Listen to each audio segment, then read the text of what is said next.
एक लड़की अपनी माँ से कहती है कि माँ आज रात का खाना मेरे लिए मत बनाना, क्योंकि आज रात में मैंने अपने दोस्तों के साथ नए साल का जश्न मनाने के लिए बाहर जाना है। माँ उसको रोकना चाहती है और उसको जाने से इनकार करती है, कहती है कि बाहर नहीं जाना है। लेकिन वह नहीं मानती, कहती है कि माँ मैंने जो अपने दोस्तों से वादा किया है तो मुझे जाना पड़ेगा। आखिरकार माँ जो है कहती है ठीक है चली जाना। और जब लड़की जाने लगती है तो उसको बताती है, कहती है कि बेटा अपना ख्याल रखना। लड़की अपनी माँ से कहने लगती है कि माँ फिर वही डायलॉग, अपना ख्याल रखना अपना ख्याल रखना। लेकिन माँ कुछ नहीं बोलती है। तभी उसके घर के बाहर 3 लड़के आते हैं और उस लड़की को अपने साथ लेकर चले जाते हैं। एक होटल में लेकर उसको पहुंचते हैं वह तीनों लड़के। वहां पर जश्न की तैयारियां शुरू हो रही थी। थोड़ी देर के बाद वहां पर 8 लड़के और भी आ जाते हैं और यह जो है अब 11 लड़के हो जाते हैं। जश्न शुरू होता है। सारी रात जो है नए साल का जश्न मनाया जाता है, मौज मस्ती होती है। और जब सुबह होती है तो पता चलता है कि उस लड़की की मौत हो चुकी है। इस लड़की की मौत की खबर धीरे धीरे पूरे शहर में और पूरे देश में जो है फैल जाती है। सोशल मीडिया पर जो है इसकी खबर वायरल हो जाती है। खबर को देखने वाले, इसके सपोर्ट में खड़े होने वाले उसके न्याय के लिए आवाज उठाने लग जाते हैं। और फिर मामला अदालत में पहुंचता है। जब मामला अदालत में पहुंचता है, ऐसी खबर निकल कर आती है दोस्तों, यकीन नहीं मानेंगे आप कि क्या ऐसा भी होता है इस संसार में। तो दोस्तों राम राम, नमस्कार, सत श्री अकाल, आदाब। मैं भोलेनाथ। आशा है कि आपने मेरे चैनल को सब्सक्राइब कर लिया होगा। अगर नहीं किया है तो आप चाहें तो कर सकते हैं। दोस्तों ये जो सच्ची घटना है, ये घटना फिलीपींस एक देश है, उस देश की राजधानी मनीला की है। दोस्तों मैं बात कर रहा हूं 1 जनवरी 2021 की। सुबह तकरीबन 9 बजे का समय हो रहा था। सिटी ग्रांड होटल में रूम नंबर 2207 यानी 2207 में एक लड़का जो है पहुंचता है। उस होटल का जो कर्मचारी होता है, तो उस कमरे के बाहर जब पहुंचता है तो पहले उस दरवाजे को खटखटाता है यानी नॉक करता है।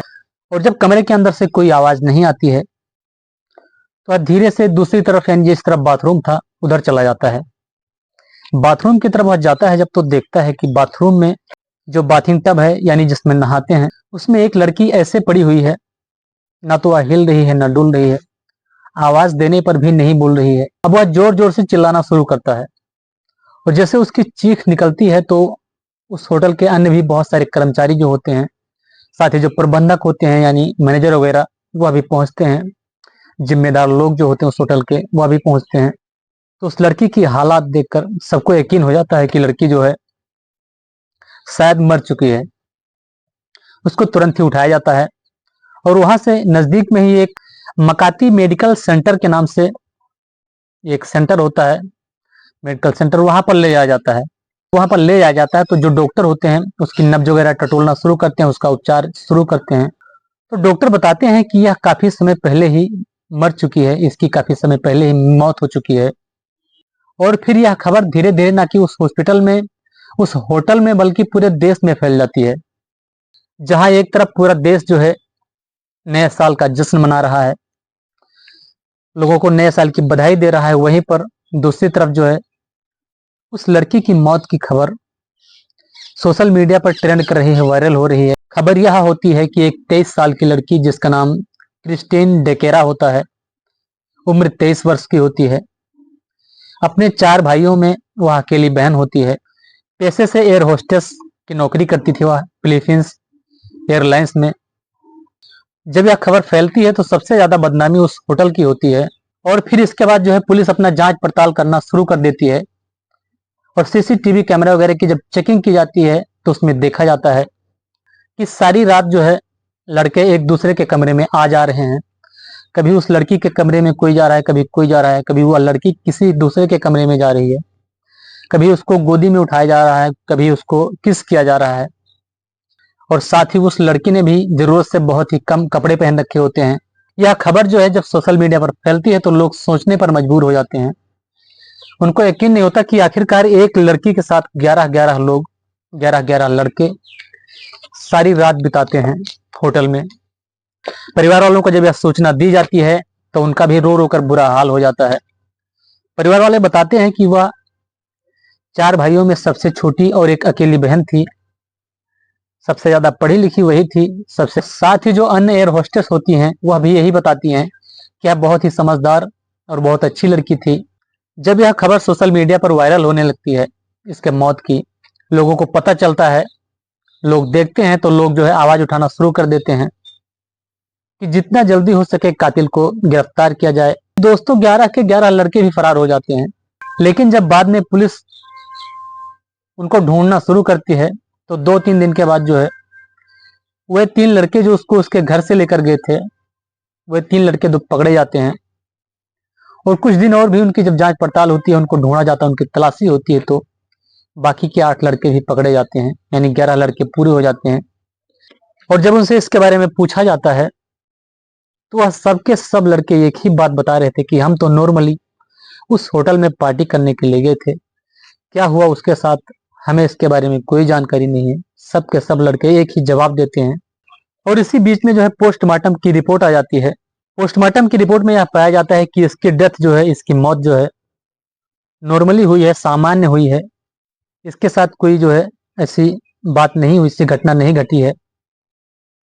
लेकिन पुलिस ने इस मामले को जो है यही मान लिया था कि इसमें कहीं ना कहीं लड़कों की ही गलती है, क्योंकि जब पुलिस जो है जांच करती है सीसीटीवी कैमरे की तो उसमें वह पाती है कि लड़के जो है इसके साथ छेड़खानी कर रहे हैं, इसके साथ किस कर रहे हैं, गोद में लेकर घूम रहे हैं, एक दूसरे के कमरे में आ जा रहे हैं। और वहीं उस लड़की के अंगों पर जो है कई जगह हाथों में, पैरों में, जंघे के ऊपर, सीने पर चोट के निशान पाए जाते हैं।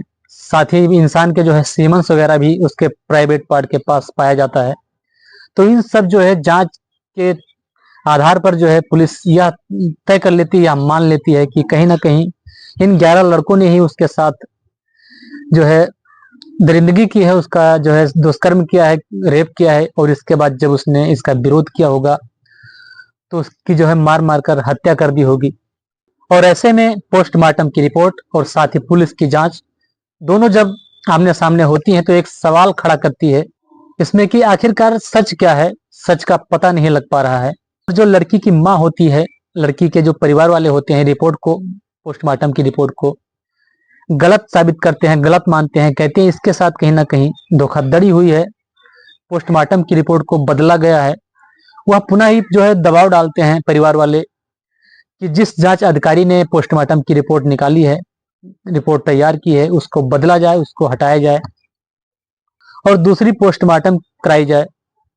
इसी तरह जब मामला अदालत में पहुंचता है तो अदालत में जब उन 11 लड़कों के साथ जज साहब पूछताछ करते हैं, 11 के 11 लड़के एक ही बात बोलते हैं कि हमारा लड़कियों में तो बिल्कुल भी इंटरेस्ट नहीं है और हम 11 लोग जो है इसीलिए एक जगह थे, अलग थे। हम 11 के 11 लड़के एक दूसरे लड़के के साथ जो है अपने अपने कमरे में लेटे थे। इस लड़की के साथ जो है हमारा कोई भी ताल्लुक नहीं था। ये जो है हमारे साथ आई जरूर थी लेकिन अकेले जो है कमरे में लेटी थी और हम जो है लड़कों ने मिलकर अपने साथ एक एक लड़के को लिटाया हुआ था, उन्हीं के साथ जो हमने करना था हम कर रहे थे। जज साहब और वहां पर मौजूद जो अन्य पब्लिक होती है सुनकर हैरान रह जाती है, सोच में पड़ जाती है कि लड़के कैसी बात कर रहे हैं, ऐसा कैसे हो सकता है। दोस्तों पुनः जब पोस्टमार्टम की रिपोर्ट तो निकलवाई जाती है, लेकिन इस बार जब रिपोर्ट निकलवाई जाती है, तैयार की जाती है, तो उसको सार्वजनिक नहीं किया जाता है, लोगों को सामने, लोगों को दिखाया नहीं जाता है। क्योंकि जो पहली वाली रिपोर्ट थी उसको लोगों को दिखाया गया था, क्या जो है रिपोर्ट में रिपोर्ट निकल कर आई थी।